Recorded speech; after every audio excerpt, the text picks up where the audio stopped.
Aujourd'hui, je vous invite au café avec le Café Vivre de Chantal Thomas.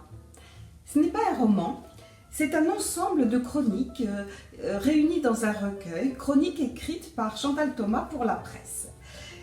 Ces chroniques ne font pas l'apologie des cafés, même si la première évoque un certain nombre de cafés au Japon, à Montréal, à New York, à Paris, où Chantal Thomas aime se poser et prendre le temps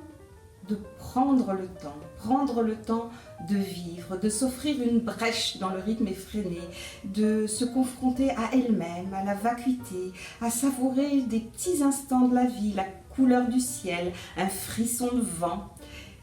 C'est le thème majeur du livre, hein. Il est une invitation à savourer la vie.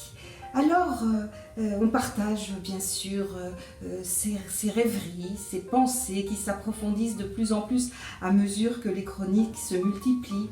Et elle partage bien sûr au fil de son écriture délicate, élégante, sensuelle, ses passions.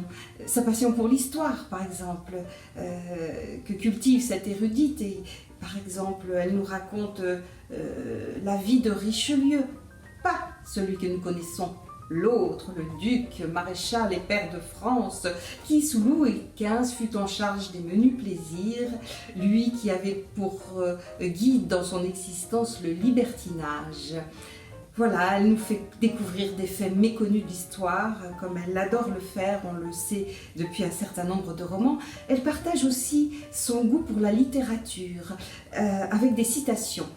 Personnellement, je ne suis pas fan des citations dans les livres, mais là, elle s'harmonise avec l'écriture de Chantal Thomas de manière remarquable. Elle cite ainsi Voltaire, Rousseau, Hemingway, Colette, Proust, et elle partage avec nous des pépites qu'elle extrait de ce qui est déjà un chef-d'œuvre. Voilà, pour toutes ces raisons, ces chroniques sont un pur délice, une vraie nourriture à savourer. Je vous invite à les déguster. Bonne lecture.